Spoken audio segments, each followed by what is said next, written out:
Pharma కంపెనీలు ఎగుమతులు లేక ఈ యుద్ధం వల్ల చాలా నష్టాలకు గురవుతున్నాయని చెప్పి కొంతమంది కార్మికులను తొలగించాలని చెప్పి ప్రయత్నం చేస్తున్నారనే వార్తలు వస్తున్నాయి. అదేవిధంగా అనేక ఐటీ కంపెనీలు కూడా అనేక మంది ఉద్యోగుల్ని తొలగించాలనేటువంటి వార్తలు వస్తున్నాయి. అదేవిధంగా మనం ఏదైతే ఈ సంవత్సరం జీడిపి ఎంత అభివృద్ధి అవుతుందని చెప్పి మాట్లాడుకున్నామో ఆ జీడిపి వృద్ధి తగ్గిపోతుంది అనేటువంటిది ఆర్థికవేత్తలు అంచనా వేస్తున్నారు. ఇంకా అన్ని వస్తువుల ధరలు పెరిగిపోతాయి అనేటువంటిది ఆందోళన చెందుతూ ఉన్నారు. అంతేకాకుండా మన పంటలు ఏదైతే ఇతర దేశాలకు ఎగుమతి కావాలో వ్యవసాయ రంగంలో ఉన్నటువంటి పంటలు, ఆ పంటల ఎగుమతి ఆగిపోయి వ్యవసాయ రంగంలో సంక్షోభం వస్తుందనేటువంటిది ఆందోళన వ్యక్తమవుతుంది. అదేవిధంగా మనం అనివార్యంగా చేసుకోవాల్సిన దిగుమతులు చేసుకోలేనటువంటి పరిస్థితి వస్తే వాటి విలువ కూడా పెరుగుతుంది, ధర కూడా పెరుగుతుంది. కాబట్టి అనేక వస్తువుల ధరలు, సరుకుల ధరలు పెరుగుతున్నాయి అనేటువంటిది ఇట్లా ఒకదాని మీద ఒకటి అలా ప్రపంచం అనేటువంటి గ్లోబల్ ప్రపంచం అయిపోయిన తర్వాత ప్రపంచం అనేటువంటిది ఒక దేశం మరొక దేశం మీద మొత్తం అంతర్జాతీయ వాణిజ్యం మీద ఆధారపడి ఉన్న తర్వాత ప్రపంచంలో ఏ మారుమూల ఏమి జరిగినా అది ప్రపంచం అంతా ప్రభావం ఉంటుంది అనేటువంటి విషయాన్ని ప్రజాస్వామికవాదులుగా ప్రజలుగా మనందరం కూడా అర్థం చేసుకోవాల్సినటువంటి అవసరం. సహజంగా ఎందుకు వస్తున్నది? జై శ్రీరామ్ అంటే సరిపోతుంది, ఇంకేమీ మాట్లాడాల్సింది అక్కర్లేదు, ఇంకేమీ ఆలోచించాల్సినటువంటి అక్కర్లేదు అని చెప్పాడు. బహుశా రేపు రానున్న కాలంలో ఆ జై శ్రీరామ్ ఉత్సవాలు చేయడానికి కూడా ఖరీదు పెరిగే అవకాశమే ఉంటుంది, ఖరీదు పెరుగుతుంది. కాబట్టి సహజంగానే సమాజంలో చైతన్యం పెరిగిన తర్వాత, సమాజంలో సామాజిక చైతన్యం, సైన్స్ పెరిగిన తర్వాత, సమాజంలో విజ్ఞానం పెరిగిన తర్వాత, ప్రజాస్వామిక వాంఛలు పెరిగిన తర్వాత, రిపబ్లిక్ రాజ్యాలు నడుస్తున్న తర్వాత, ఒక ప్రజాస్వామ్య చట్టబద్ధ పరిపాలన నడుస్తున్న తర్వాత సమాజంలో సహజంగానే ప్రతి విషయాన్ని ఆలోచించేటువంటి శక్తి మనుషులకు పెరగాలి, పౌరులకు పెరగాలి. పౌరుడు అంటే సమాజంలో భాగస్వామి, అన్ని విషయాల్లో భాగస్వామి. కాబట్టి కేవలం మనం ఒకటి మనుషులం కాదు, సజీవమైనటువంటి పౌరులం. కాబట్టి సజీవమైనటువంటి పౌరులకి మన దేశంలోనే కాదు ప్రపంచంలో ఎక్కడ ఏ మూల ఏమి జరుగుతుందనేటువంటి విషయాల్ని తెలుసుకోవడం, అర్థం చేసుకోవడం, వాటి మీద స్పందించడం, వాటి యొక్క మంచి చెడుల్ని విశ్లేషించుకోవడం, బేరీజు వేసుకోవడం, మనుషులుగా స్పందించడం అనేటువంటిది మనకు అవసరం అనేటువంటిది మనం గుర్తించాలి. ఎందుకంటే ఇక్కడికి వచ్చినటువంటి వాళ్ళు ఎక్కువ మంది బాగా ఉన్నత చదువులు చదివినటువంటి వాళ్ళు. మన పాఠ్య పుస్తకాల్లో వచ్చినటువంటి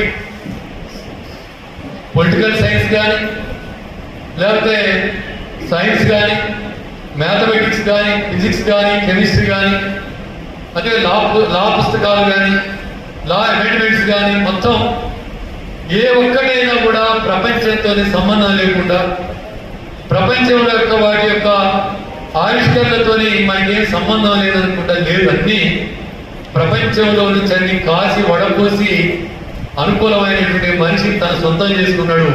కాబట్టి ఇలా ప్రపంచం అంటే మనంతా కలిస్తేనే ప్రపంచం. అక్కడో ఇరాన్ మీద అమెరికా, ఇజ్రాయెల్ యుద్ధం చేస్తున్నారు, వాటికి మనకి సంబంధం లేదనేటువంటి ప్రశ్న ఒక రకంగా అనాగరిక జీవితంలో ఉన్నవాడు వేసేటువంటి ప్రశ్న తప్ప, నాగరిక జీవితంలో, ప్రజాస్వామిక జీవితంలో, ప్రజాస్వామిక వాంఛనతో, కోరికలతో, ఒక విశాలమైనటువంటి మనస్తత్వంతో ఉన్నటువంటి వాడు కోరిక కాదు.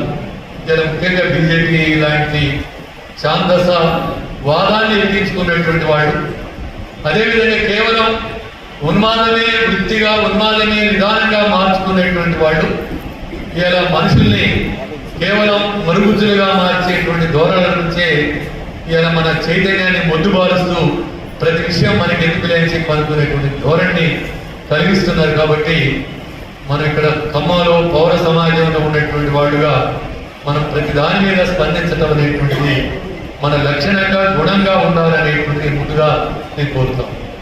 ఈ క్రమంలోనే ఇలా ఇరాన్, అమెరికా, ఇజ్రాయెల్ మధ్య జరుగుతున్న యుద్ధం, వాళ్ళ మధ్య జరుగుతున్న యుద్ధం కంటే దాని ఇరాన్ మీద అమెరికా, ఇజ్రాయెల్ చేస్తున్నటువంటి దురాక్రమణ యుద్ధంగా చూడటం అనేటువంటిదే ముఖ్యమైంది. ఆ యుద్ధాన్ని చూడాల్సినటువంటి అవసరం ఉంది అనేటువంటిది కోరుతాం. సరే, ముందు మాట్లాడవలసిన స్పీకరు రాలేదు కాబట్టి కొంత మిక్స్ కావడానికి అవకాశం ఉంటుంది. కాబట్టి ఈ యుద్ధం ఎందుకు జరుగుతుంది అసలు? ఇలా రకరకాల ప్రశ్నలు సమాజంలో ఎదురవుతుంది. సరే, మన ఇక్కడికి వచ్చినటువంటి వాళ్ళందరికీ ఒక రకమైన అవగాహన ఉంది కాబట్టి, కానీ సమాజంలో ఎందుకు ఈ యుద్ధం జరుగుతుంది అని అంటే చాలా మాట్లాడుతూ ఉంటారు. ఇరాన్ అణు శుద్ధి చేస్తున్నది. ఆ అణుశుద్ధి చేయడం వల్ల అది అణుబాంబులు తయారు చేస్తుంది, అణ్వస్త్రాలు తయారు చేస్తుంది. ఈ అణ్వస్త్రాల ద్వారా అమెరికాకు ప్రమాదం ఉంది, ప్రపంచానికి ప్రమాదం ఉంది. కానీ ఈ ప్రమాదం నుంచి ప్రపంచాన్ని రక్షించాలంటే, అమెరికాను రక్షించాలంటే ఈ అణ్వస్త్ర వ్యాప్తి నిరోధన చేయాలా, అణ్వాయుధాలను నిరోధించాలి. కానీ అణ్వాయుధాలను నిరోధించడానికి ఇరాన్ మీద అనేక సంవత్సరాలుగా ఆంక్షలు పెట్టిన,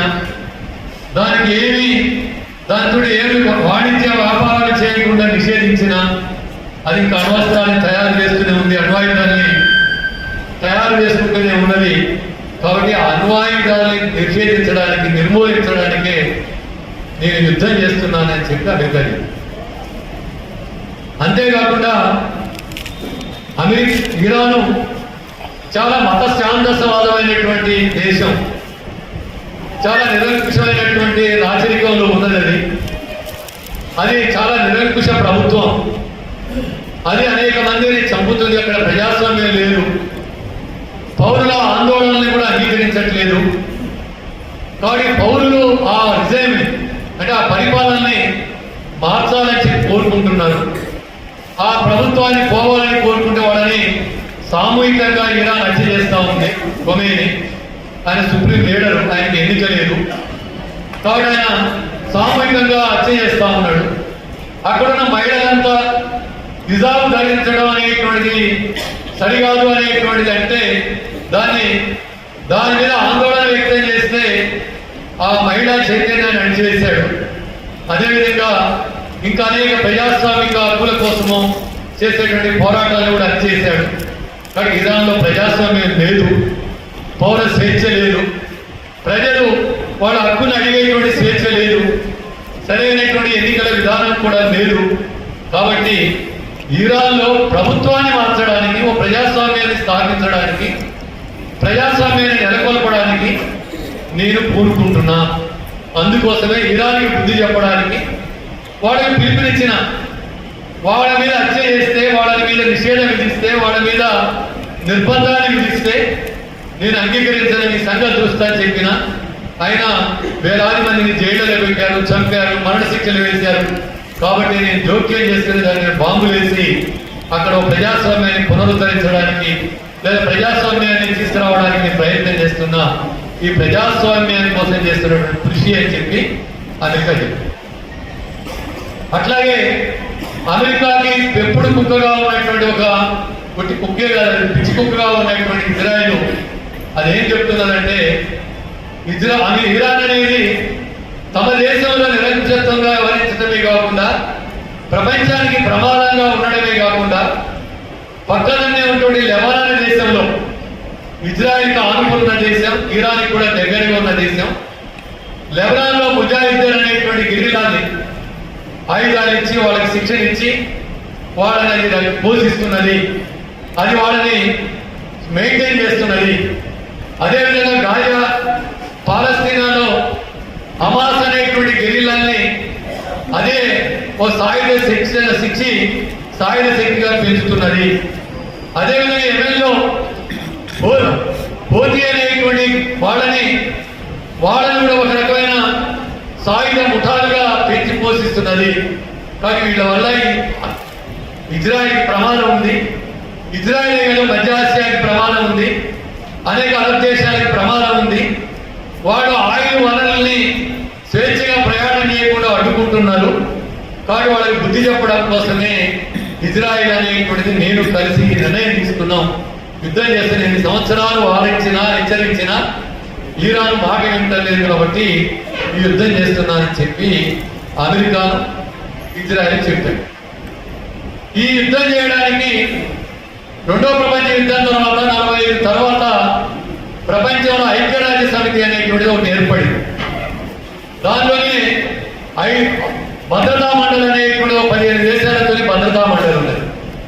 ప్రపంచంలో ఏ కాన్ఫ్లిక్ట్ వచ్చినా, ఏ వైరుధ్యం వచ్చినా, ప్రపంచ దేశాల మధ్య ఏ వివాదం నెలకొన్నా, ఏ సంఘర్షణ నెలకొన్నా పరిష్కరించే బాధ్యత ఎవరిదంటే ఐక్యరాజ్య సమితిది, అంతర్జాతీయ న్యాయస్థానం. అత్యవసరమైతే భద్రతా మండలి కూర్చొని సమావేశమై కొన్ని నిర్ణయాలు తీసుకోవచ్చు. ప్రపంచ శాంతి కోసమే, దేశాల మధ్య యుద్ధాన్ని నివారించడం కోసమే, దేశాల మధ్య పంచశీల సూత్రాన్ని అమలు చేయడానికి ఐక్యరాజ్య సమితి ఏర్పడింది. కానీ ఈ యుద్ధానికి ఐక్యరాజ్య సమితిలో తీర్మానం లేదు, దాని అనుమతి లేదు. భద్రతా మండలిలో చర్చ లేదు. ఎక్కడా చర్చ అనుమతి లేకుండానే ఇజ్రాయెల్ అమెరికా కలిసి ఫిబ్రవరి 28వ తేదీ నాడు ఇరాన్లో ఉన్నటువంటి సుప్రీం లీడర్ అయినటువంటి అయతుల్లా ఖుమైనీ మీద ఆయన సమావేశం ఉంటే దాడి చేసి ఆయనని, ఆయన కుటుంబాన్ని, మిలిటరీ అధికారుల్ని, మంత్రుల్ని అనేక మందిని హత్య చేసి, ఆ హత్య ద్వారా వెంటనే ఒక 2 రోజుల్లో ఇరాన్ లొంగిపోతుంది, ఇరాన్లో ప్రభుత్వం మారిపోతుంది, ఇరాన్ తమ కంట్రోల్ కిందకు వస్తుందని చెప్పి భావించి యుద్ధం 30 బాంబులు వేసి ఆ ఇంటి మీద, ఆయన సమావేశమైన భవనం మీద బాంబులు వేసి వాళ్ళని నేలమట్టం చేసి, ఇవన్నీ మనకు తెలిసినటువంటి విషయం. కాకపోతే నేను చెప్పే విషయం ఏమిటంటే, మరి అమెరికా చెప్పినటువంటి ఈ విషయాలు వాస్తవమా, ఇది మనం పరిశీలించాలి. ఇరాన్కి అమెరికాకి మధ్య దూరం 12,000 కిలోమీటర్లు, 12,000 కిలోమీటర్ల దూరం ఉంటుంది. ఆఫ్ఘనిస్తాన్ పక్కనే ఇరాన్ ఉంటుంది, పాకిస్తాన్కి దగ్గరలో ఉంటుంది. అటు సిరియాకి, ఇరాక్కి, అదేవిధంగా జోర్డాన్కి, ఈ అన్ని దేశాల మధ్యలో హార్మోజ్ జలసంధి పక్కనటువంటి దేశం ఇరాన్ దేశం. ఆ దేశానికి 7,000 సంవత్సరాల చరిత్ర, పురాతన నాగరికత గల దేశం. అది మొసపిటోమియా నాగరికత, సింధులోయ నాగరికత.